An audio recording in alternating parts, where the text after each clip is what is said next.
Galera, bom dia! Estamos aqui no canal do Navarco, né? E como já é tradição, no começo do mês, sempre no dia primeiro, né? A gente faz a retrospectiva das leituras do mês anterior.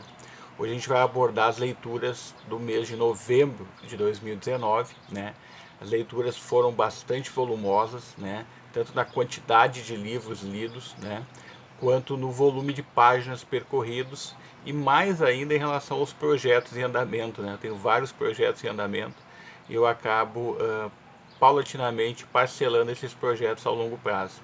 Um dos projetos que eu tinha é retomar e botar em dia as minhas leituras da curadoria TAG Curadoria, né? Do programa do Clube do Livro TAG Curadoria, né? Então esse mês eu acabei lendo um livro que foi mandado para mim em fevereiro, olha só, Primavera no Espelho Partido, olha só que legal, do Mário Benetti, né, que foi mandado junto com a revistinha, foi lido a revistinha e mais o livro, né, que vem nessa caixinha maravilhosa aqui. Então foi o primeiro livro lido do mês, né, onde a gente conseguiu retomar, né. O segundo livro que eu acabei lendo no mês foi um livro que eu retomei uma leitura muito parada e eu tinha um compromisso muito sério de retomar a leitura de Carmen, do Rui Castro, que é um passeio pelo show business, né, de Hollywood, né, nos anos de 1920, 1930, quando a Carmen realmente despontou no cenário da música e do cinema mundial. Foi uma das grandes atrizes, até diria que foi a maior atriz brasileira de todos os tempos a trabalhar em Hollywood, né? Vocês não podem deixar de ler essa biografia Carmen do Rui Castro, né? Dando prosseguimento ao projeto da TAG, eu também mergulhei e acabei lendo o livro que foi publicado, mandado para nós no mês de março, né? O Olho Mais Azul, da Toni Morrison, né? É um livro que é um divisor de águas, né? Para a maioria da população brasileira, né? E eu confesso que eu tive dificuldade de ler, dificuldade de conseguir ler. Eu consegui entender um pouco melhor o contexto do livro depois de ler a revistinha, ou seja, depois que eu mergulhei nas dicas, nas resenhas que estavam aqui, que eu consegui realmente ter uma visão geral do romance como um todo. É um livro bastante difícil, né? Dando prosseguimento, eu tinha achado recentemente esse livro aqui, ó, Um Time de Primeira, que reúne crônicas sobre futebol de vários autores, né? Rubem Fonseca, Mário Filho, João do Rio, Antônio de Alcântara Machado, João Cabral de Melo Neto, né? Nelson Rodrigues, Luiz Fernando Veríssimo, Vinícius de Moraes, Lima Barreto e Mário de Andrade. É um painel sobre a história do futebol brasileiro. Aqui você tem contato com várias histórias que aconteceram lá no começo do futebol até hoje.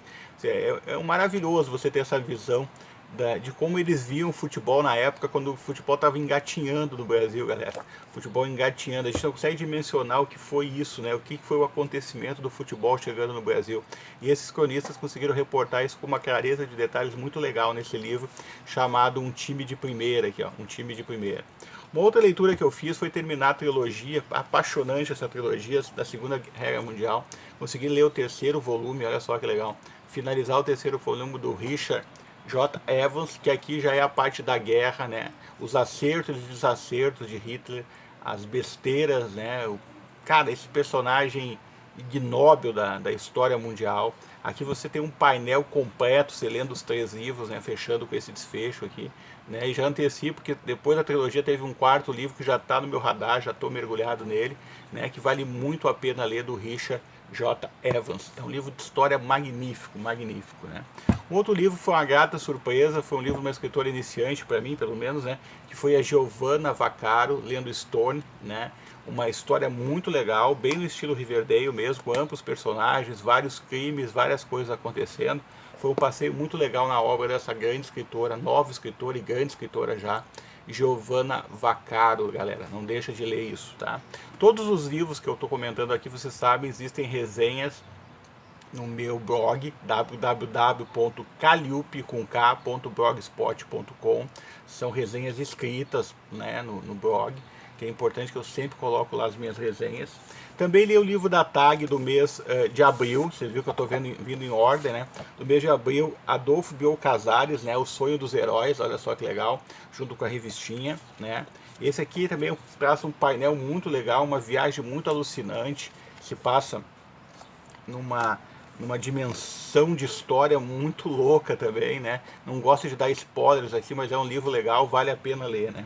Também consegui ler o livro da Intrínsecos, né? Esse aqui também mais antigo, do Fernando Aramburu, que é Pátria, olha só, Fernando Aramburu Pátria, que é esse livro aqui, que veio com essa revistinha aqui, né, também dando projeto, né, essa aqui é do mês de 010, né, é do próprio mês de agosto, se não me falha a memória, de agosto, ou de agosto, acho eu, né, também dei sequência. Esse aqui é um outro passeio também muito legal, é um belo romance escrito com capítulos curtos, te propicia navegar muito rapidamente nas histórias, te faz fazer um grande passeio, né? É muito legal, muito legal.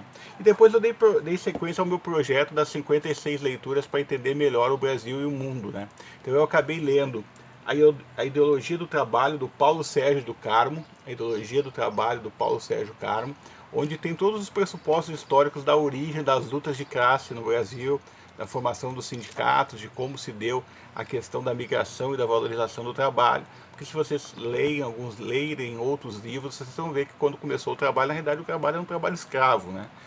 As pessoas foram escravizadas, né? Os índios foram escravizados, os negros foram escravizados, ou seja, era uma exploração sistemática, né? Até que houve uma ruptura nesses movimentos e começou a ter a história do trabalho remunerado. Então aqui te dá uma dimensão, um livro bem antigo, bem difícil de conseguir, mas te dá uma dimensão, né, para entender melhor o Brasil e o mundo em relação a esse contexto, né. Outros dois livros são muito polêmicos que eu fui ler logo agora, né, 30 anos depois, entender como se deu e por que se eclodiu e por que se desmantelou, né, e entender o que realmente é o socialismo. E aqui é um livro provocativo da época, lá dos anos 90, o que é socialismo hoje, né, do Paul Singer, né, que dava uma dimensão do que era o socialismo e por que esse regime tinha os seus prós e os seus contras, mas a ruptura sempre se dava em relação ao ter um capitalismo muito bem formado para poder depois a sociedade tomar conta dos meios de produção. Então é uma coisa surreal, galera, é uma coisa surreal, não tem sentido nenhum, já nasceu morto, né, já nasceu morto. Eu me aprofundei um pouco mais entendendo o socialismo, crises, desafios e perspectivas, que é uma revista aqui, que era publicada pela editora Voz, organizada pelo Leonardo Boff, com uma série de artigos também sobre socialismo. Aqui falava sobre visitas na República Democrática da Alemanha, que é a antiga República Alemanha Oriental, né? Falava um pouco de Cuba aqui, das experiências em Cuba, em outros países da América Latina, né? No Chile, em vários outros países onde a experiência socialista, na própria União Soviética, né? Na grande União Soviética, não na Rússia que a gente está falando hoje, nem nas divisões, mas na grande União Soviética, e dava uma dimensão de tentar trazer e botar na cabeça do brasileiro coisas positivas do socialismo, né? Aqui fala também da emergência do PT na época do PT surgindo, e a gente começa a entender o que aconteceu na história depois, porque a gente tem o benefício do futuro, né? E que eclodiu na situação que a gente vive hoje, né? Então, esse foi um amplo painel de debate, né? Então, hoje eu fecho aqui as leituras do mês, né? Espero que vocês tenham gostado das dicas. Caso tenham gostado, não deixe de curtir. Eu vou deixar links daqueles livros que são possíveis de ser achados para vocês aí no canal. Se vocês clicarem, vão estar nos ajudando aí a melhorar o conteúdo do canal. A gente busca melhorar, a gente começou esse trabalho há um pouco mais de um ano, né?